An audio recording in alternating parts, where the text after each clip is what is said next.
अवैध काम करो, पकड़े जाओ, फिर विक्टिम कार्ड खेलकर खुद को अल्पसंख्यक बताकर बच निकलो।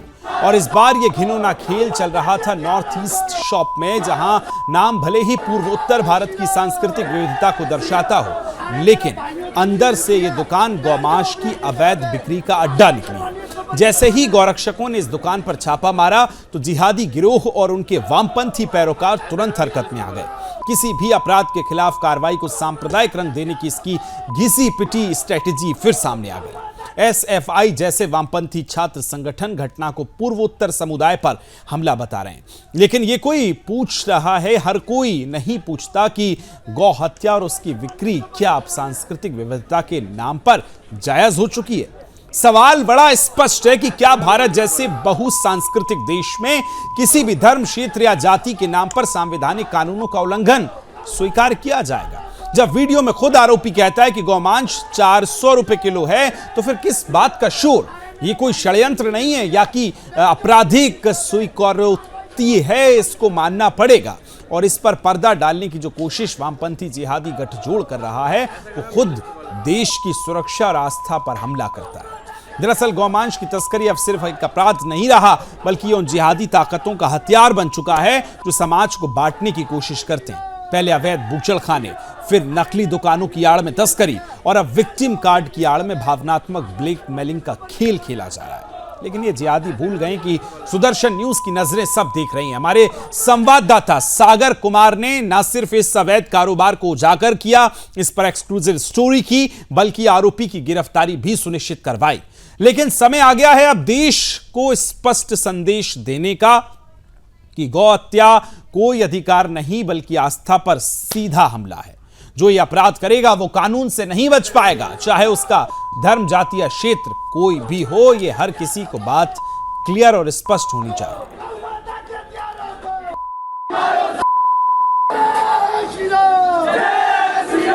अरे मेरे भाइयों से मेरी विनती है, बैठ जाओ अपनी अपनी जगह पे, कार्रवाई करवानी है, इसको बंद करवाना है।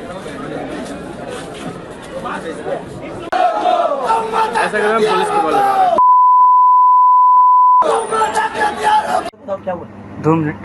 क्या बता रहा हूँ, कौन है? थोड़ा वो मीट चाहिए था। मीट? कौन सा मीट? काऊ। है? काऊ। नहीं है जी, किसने बोला? नहीं चाहिए था। चाहिए था। नहीं है, किसने बोला? कौन है? 25। हाँ। नहीं है, नहीं है। कितना बजे पता चल जाएगा? थोड़ा पार्टी, बर्थडे पार्टी के लिए चाहिए रहेगा हल्का। कहाँ से आप? कहाँ का? केरला। केरला का। पर केजी कितना केजी चाहिए आपको? ऑलमोस्ट 1 केजी चाहिए रहेगा। बर्थडे पार्टी के लिए 1 केजी बस हो जाएगा? 2-3 फ्रेंड्स जस्ट। कितना केजी? कौन फ्रेंड ने बताया आपको? कौन फ्रेंड? मतलब माय फ्रेंड के मतलब ये मिल गया 400 रुपए किलो। 400। 1 केजी। ओके। बताओ क्या हुआ? 2 मिनट। क्या बता रहा हूँ, कौन है? थोड़ा वो मीट चाहिए था। मीट? कौन सा मीट? काऊ। है? काऊ। नहीं है जी, किसने बोला? नहीं चाहिए था। चाहिए था। नहीं है, किसने बोला? ऑडियो सुनने के बाद किसी भी तरह की गलतफहमी नहीं रहनी चाहिए कि इस तरह से जो गौमांस है वो नहीं बेचा जा रहा है। सीधी बातचीत, ग्राहक और दुकानदार की सुनवाई। खबर को विस्तार देंगे मेरे सहयोगी सागर कुमार जुड़ गए दिल्ली से, और क्षितिज पांडे जो कि गौरक्षक हैं वो भी जुड़ गए। दोनों का स्वागत है। सागर, आपके साथ शुरुआत करते हैं। दिल्ली में वही स्क्रिप्ट दोहराई जा रही है, वही चीजें चल रही हैं, कैसे इसका पर्दाफाश हुआ, कैसे पहुंचे इस तक आप? देखिए विकास, ये काफी समय से जो हमारे गोरक्षक हैं वो यहाँ पर ही इसी इलाके के अंदर, जो क्षितिज पांडे आपके साथ जुड़े हैं, ये इसी इलाके के अंदर काफी लंबे समय से गोरक्षा करते आए हैं। और इनको जानकारी थी कि यहाँ पर नॉर्थ ईस्ट शॉप के नाम से जो कि एक परचून किराने की दुकान, इसको शेप दिया गया था, और अमूमन उसके अंदर ज्यादा से ज्यादा दूध, दही रखी जा सकती थी, और जो रोजमर्रा का सामान होता है वो रखा था। लेकिन संदिग्ध जब हुआ, जब वहां पर एक बड़ा फ्रीजर रखा जाता था और उसके अंदर वो क्या क्या बेच रहा था, जब कॉल रिकॉर्डिंग की गई यहाँ पर, उसके अंदर जब कहा कि हमको काऊ का मीट चाहिए, पहले तो वो सकपकाया कि आखिरकार कौन है। जब उसको हमने अपने पक्ष में लिया कि हम केरला से बोल रहे हैं, तो वो राजी हो गया। आपने जो कॉल रिकॉर्डिंग सुनी उसमें वो कह रहा है कि हाँ, हम देने के लिए तैयार हैं, 400 रुपए किलो गोमांस बेच रहे हैं। और ये वो इलाका है यहाँ पर विकास कि ये कोई बहुत दूर दराज, जो हम दिल्ली के mini Pakistan, Jafrabad, Seelampur, north east के जो इलाके हैं, सुल्तानपुरी हो चाहे मंगोलपुरी हो चाहे उधर के इलाके जहां पर जी। मुस्लिम बहुल इलाके हैं, जहां पर इस तरह की एक्टिविटी बहुत ज्यादा है। ये वो इलाका नहीं है, दिल्ली का सबसे ज्यादा पोश इलाकों में से माने जाने वाला, जहां पर खुद मुख्यमंत्री का कुछ ही दूरी पर घर है, मॉडल टाउन इलाका पड़ता है, कि वहां पर ये इस तरह का ये सारा जो शॉप के अंदर जो ये नॉर्थ ईस्ट शॉप के नाम से थी, वहां पर गोमांस वाकई बेचा जा सागर रहा बहुत था। महत्वपूर्ण सवाल खड़े करती है ये खबर कि राजधानी दिल्ली और दिल्ली का पॉश इलाके में अगर इस तरह की संचालित चीजें की जा रही हैं। क्षितिज जी, आपके पास में आ रहा हूं, जरा ये बताइए ये जानकारी कैसे लगी, कब से ये बेच रहा था, कब से आप इसको ऑब्जर्व कर रहे थे, कैसे इस तक पहुंचे? बिल्कुल बिल्कुल, सभी को प्रणाम जी। जो कि हमारा कोई जानकार नहीं है, लेकिन वो इस रेजिडेंशियल एरिया में रहता है, उसका निवास घर है। उसने हमें जब बताया तो हमने ऐसे क्लियर नहीं किया, पहले हमने उस चीज की पुष्टि करी। जब उसने हमें वो कॉल रिकॉर्डिंग सुनाई, उसके बाद हमने डिसाइड किया कि उस व्यक्ति को जब इसने बेचने के लिए 400 रुपए किलो गौ मांस बेचने के लिए हामी भरी कि आप कल आ जाना, तो वो लड़का वहां गौमांस खरीदने गया और इसने बेचा और व्यक्ति ने ऑनलाइन पेमेंट तक करी। तब हम उसकी शॉप पे घुसे हैं और हमने प्रशासन को सूचित किया है। सिमर नाम का बच्चा है और वो भी छोटी उम्र का बच्चा है, जिसने इतना नोबल कॉज के लिए कार्य किया और हमें सूचना दी। जी क्षितिज जी, ये भी बताइए कि आपने जब इससे बातचीत की होगी, जो वीडियो वायरल हो रहा है वो कब का है? आप लोग जब दुकान पर पहुंचे तो क्या दुकानदार की तरफ से कहा गया, कहां से ये लाता था, ये कुछ अभी पुष्टि हो पाई? जैसे ही हम वहां पे गए तो दुकानदार ने सीधा हमसे झड़प करनी शुरू कर दी। जी। हम वहां जब पहुंचे तो हमने झड़प करनी शुरू कर दी और हमने अपना बीच बचाव किया और तुरंत प्रशासन को सूचित कर दिया कि ऐसे ऐसे हमारे पास ये मांस हमारे बरामद हुआ है, प्रशासन यहाँ तुरंत मौके पे आ जाए।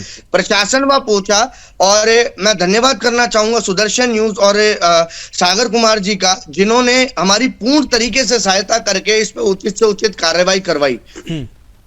वाकई सागर लगातार इस तरह की स्टोरीज तो करते हैं। सागर, जब आपकी पुलिस के जो जिम्मेदार अधिकारी हैं उनसे बातचीत हो पाई है, क्या अभी इसके तार खुले हैं कि कहां से लाता था? चूंकि अगर ये दुकानदार है तो निश्चित तौर पे कहीं से इंपोर्ट कर ही रहा होगा, ऐसी कोई जानकारी, इस पर कुछ विस्तृत अभी तक बातचीत?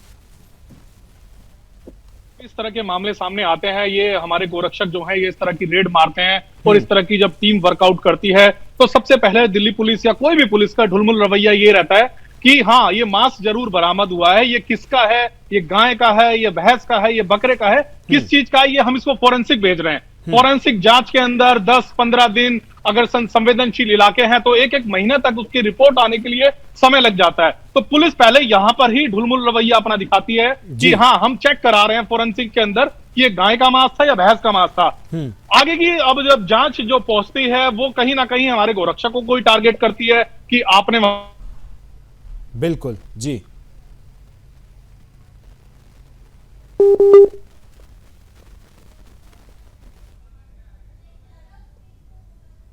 चलिए, मुझे लगता है नेटवर्क की थोड़ी समस्या है। सागर बता रहे थे विस्तार से किस तरह से ये पूरा जो ऑपरेशन है वो उसको अंजाम दिया गया, लेकिन पुलिस अक्सर इन मामलों पर उस ढंग से, उस रवैये से, उस रफ्तार से इस पर एक्शन नहीं लेती है जिससे रहना चाहिए। लेकिन ये जो वीडियो जब रात में गौरक्षक वहां पहुंचे थे तो देखिए किस तरह से हंगामा हुआ है, जरा इसके एम्बियंस के साथ आपको सुनवाते हैं।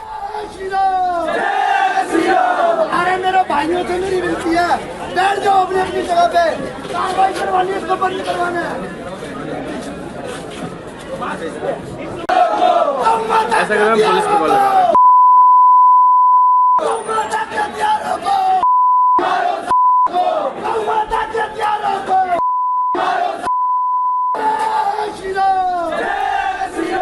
अरे मेरे भाइयों से मेरी विनती है, बैठ जाओ अपनी अपनी जगह पे, कार्रवाई करवानी है। चलिए एक बार फिर चलते हैं सहयोगियों के पास। जी सागर, बात पूरी कीजिए अपने आप। बिल्कुल विकास, जैसे मैं यहाँ बता रहा था कि पुलिस है, अब दूसरा एजेंट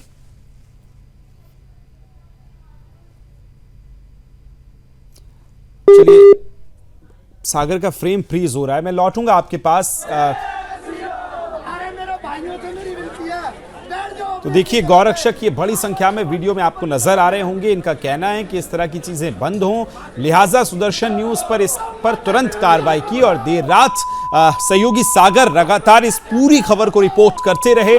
पुलिस अधिकारियों के पास पहुंचे, उनसे बातचीत की और जब ढिलमुल जो पूरा रवैया नजर आया उस पर तेजी लाने के भी बात सागर ने कही, एक एक चीज को अपडेट लिया। और अब ये बड़ी खबर हम ब्रेक कर रहे हैं कि दिल्ली में किस तरह से गौमांस देखिए पॉर्श इलाके में बेचा जा रहा है। ये प्रशासन के ऊपर, शासन के ऊपर भी एक बड़ा पलीता लगाता है। उनकी इस गौ रक्षा के प्रति जो रवैया है उस पर भी ये तस्वीरें बहुत कुछ बयां करती हैं, क्योंकि ये पूरी बात विथ प्रूफ हम आपको ये दिखा रहे हैं कि कैसे ऑडियो रिकॉर्डिंग की गई। पहले वो व्यक्ति दुकानदार मना करता है, फिर लेकिन जब उसको बताया जाता है कि हम केरल से बोल रहे हैं तो उसको लगता है कि कोई स्टूडेंट होगा, कोई बच्चा होगा, कोई छात्र होगा जो दिल्ली में रहता है। फिर उसने इस बात को स्वीकारा और कहा कि कितना चाहिए उसका पैसा, यानी रेट बताया है। बहुत स्पष्ट है कि दिल्ली में, राजधानी दिल्ली में इस तरह से गौमांस को बेचने की चीजें लगातार ये स्कैम चल रहा है और इस पे तथाकथित जो लोग हैं वो इसको राजनीति बता रहे हैं। सागर, इस पर कार्रवाई को अगर लेकर हम बात करें, अभी तक कोई कार्रवाई हो पाई है? कहां तक पहुंचा है केस? देखिए कार्रवाई के नाम पर रात को ही जो दुकानदार था उसको हिरासत में लिया गया था, दुकान बंद कराई गई थी और जो सैंपल था वहां से वो कलेक्ट किया गया था, फोरेंसिक में भेजा गया था। लेकिन दूसरा इसका पहलू में विकास आपको बता रहा था, फोन कट गया था जी। जो वामपंथी गैंग है, जो जिहादी गैंग है, हमेशा से अब इसको अलग मोड़ दे रहा है। वो इस एंगल को ये दे रहा है क्योंकि नॉर्थ ईस्ट के लोगों के साथ एबीवीपी के कार्यकर्ता ने, गोरक्षकों ने उसकी दुकान के अंदर घुसकर मारपीट की गई।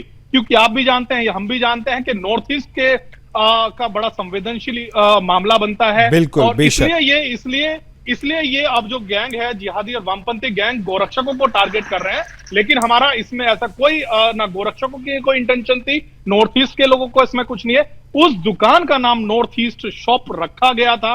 अगर सिर्फ और सिर्फ टारगेट वो वहां पर जो इलीगल काम कर रहा था, जो गाय का मीट बेच रहा था, जो वहां पर किराने की दुकान के पीछे जो गोरख धंधा वो वहां पर चला रहा था, उसको भंडाफोड़ गोरक्षकों का काम था, जो रेड मारी गई थी, बाकी कुछ नहीं है। लेकिन एसएफआई संगठन और जो दूसरे वामपंथी संगठन है जेएनयू के गैंग के, वो इसको ये एंगल देने की कोशिश कर रहे हैं कि देखिए भाजपा सरकार के अंदर, दिल्ली के अंदर भी भाजपा की सरकार है, दिल्ली पुलिस गृह मंत्री अमित शाह के अंदर आती है और उनके होते हुए गोरक्षक जो है वो नॉर्थ ईस्ट के लोगों पर हमला कर रहे हैं, जबकि ये ऐसा बिल्कुल नहीं है। बिल्कुल सही कहा आपने सागर, क्योंकि अब जनता, दर्शक भी स्मार्ट हो चुके हैं, समझ चुके हैं। हालांकि ये मॉड्यूल वही नजर आता है जो हम देखते हैं कि किसी दुकान का नाम हिंदू देवी देवताओं के नाम पे होता है और जब क्यूआर कोड स्कैन किया जाता है या तो वो अल्ताफ निकलता है या वो असलम निकलता है। बहुत बहुत धन्यवाद सागर तमाम जानकारी साझा करने के